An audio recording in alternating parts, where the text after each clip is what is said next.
আসসালামু আলাইকুম। আজকে আমি আর সিয়াম চলে আসছি রংপুর খামার মোড়ে এবং খামার মোড়ের ফাস্টফুডের দোকানগুলোর একদম অপোজিট পাশে একটা বেতের দোকানে। তো সেখানে আমরা আসছি আজকে একটা গিফট কিনতে। আপনারা সকলেই জানেন যে মেরাজের বিয়ে কিন্তু অনেক দিন আগেই হয়েছে, কিন্তু কিছুদিন আগে তার বাচ্চা হয়েছে, কিন্তু আমরা তাকে দেখতে যাইনি। এজন্য আমি, সিয়াম এবং বাঁধন মিলে একটা প্ল্যান করলাম যে তার বাচ্চাকে কিছু গিফট করা যাক। তো এজন্য আজকে আমি আর সিয়াম চলে আসছি বেতের দোকানে একটা দোলনা কিনতে। যেহেতু ছোট বাচ্চা দোলনায় শুয়ে রাখবে, এজন্য আমরা একটা দোলনা কিনতে আসলাম। আর দোলনাটা আমি কয়েকদিন আগেই অর্ডার দিয়ে গিয়েছিলাম, তো এজন্য আজকে ডেলিভারি ডেট ছিল, তাই সিয়ামকে নিয়ে চলে আসলাম। এবং সিয়াম একটা রিক্সা নিয়ে এসে দোলনাটা রিক্সায় তুলে নিচ্ছিল, কিন্তু তার কিছুক্ষণের মধ্যেই বৃষ্টি চলে আসছে। যাই হোক, যেহেতু রিক্সায় উঠে গিয়েছে এজন্য আমাদেরকে সেটা নিয়ে যাইতেই হবে ভিজায়া হইলেও। এজন্য সিয়াম একটু ভালো করে বেঁধে নিল এবং বেঁধে নিয়ে সে চলে গেল আমার প্রেসের উদ্দেশ্যে। কারণ আমাদের সময় খুব অল্প, মানে আমরা একটু কাজ আছে, এজন্য এই কাজগুলো শেষ করে আমরা বাসা যাওয়ার সময় সেটি নিয়ে যাব মেরাজের বাসায়। তো 2 ঘন্টা পরে আমরা প্রেসের সামনে সবাই চলে আসলাম এবং জিনিসটা বের করলাম।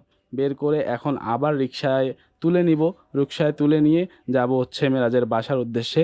কিন্তু আবার বৃষ্টি চলে আসছে, কিছু করার নাই, এজন্য আমরা একটু পলিথিন দিয়ে সেটা ভালোভাবে বেঁধে নিচ্ছিলাম। তো এরপরেই বেঁধে আমরা চলে গেলাম বাসার উদ্দেশ্যে। আর যেহেতু এই জিনিসটার আরও কিছু জিনিস আমি আগেই কিনেছিলাম, সেগুলো আমার বাসায় আছে, এজন্য আমাকে যাইতে হচ্ছে আমার বাসায়। আর যেহেতু অন্ধকার, এজন্য কিছু করার নাই, এভাবেই আস্তে আস্তে আমরা চলে গেলাম আমার বাসায় এবং সেগুলো নিয়ে সরাসরি চলে আসলাম মেরাজের বাসায়।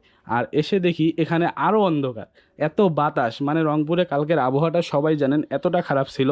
আর যেহেতু আমরা শুক্রবার অন্যখানে যাব, এজন্য আমরা আজকে রাতেই সেটা দিয়ে দিলাম। আর ভিজছে যেহেতু জিনিসটা, এজন্য আমরা মেরাজকে বাসায় এসে ডেকে তুলে জিনিসটা পৌঁছায়া দিলাম। যাই হোক ভাই, এত রাত্রে আপনাকে ডাকে তোলা হইলো, আপনার তো অবস্থা খারাপ ছিল, সেগুলো আমরা ভিডিওতে না নিয়ে আসি। এগুলো আপনার সিক্রেট বিষয়, যেহেতু আপনি বিয়ে শাদী করছেন। ও আপনার কি আসতে আমরা এখানে আসি কে কে, সিয়াম, বাঁধন, তারপরে যে মেহেদি এত রাত্রে আপনার জন্য উঠে আসছে একটু প্রোটোকল দেওয়ার জন্য। যাই হোক, আপনাদের এলাকায় আসছি, আপনার মেয়ে হয়েছে, আমরা একদিনও দেখতে আসি নাই, বিয়া হইলো, কোনো গিফট দেওয়া হয় নাই। এই জন্য সিয়াম আমার আর বাঁধনের পক্ষ থেকে ছোট্ট একটা গিফট। আপনার মেয়েকে আমরা অন্য সময় এসে দেখি যাবো, যেহেতু রাত হয়ে গেছে।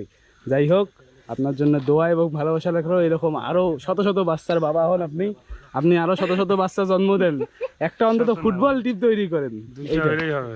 কয়টা? 2টা? ও, তার মানে নেক্সট আসতেছে খুব তাড়াতাড়ি ইনশাআল্লাহ। তাহলে আপনি কিছু বলবেন এখন? বলবেন না? তাহলে যান ঘুমান, তাহলে আপনার যে কাজে ওই কাজে ফিরে যান, ঠিক আছে? ধন্যবাদ, আসসালামু আলাইকুম।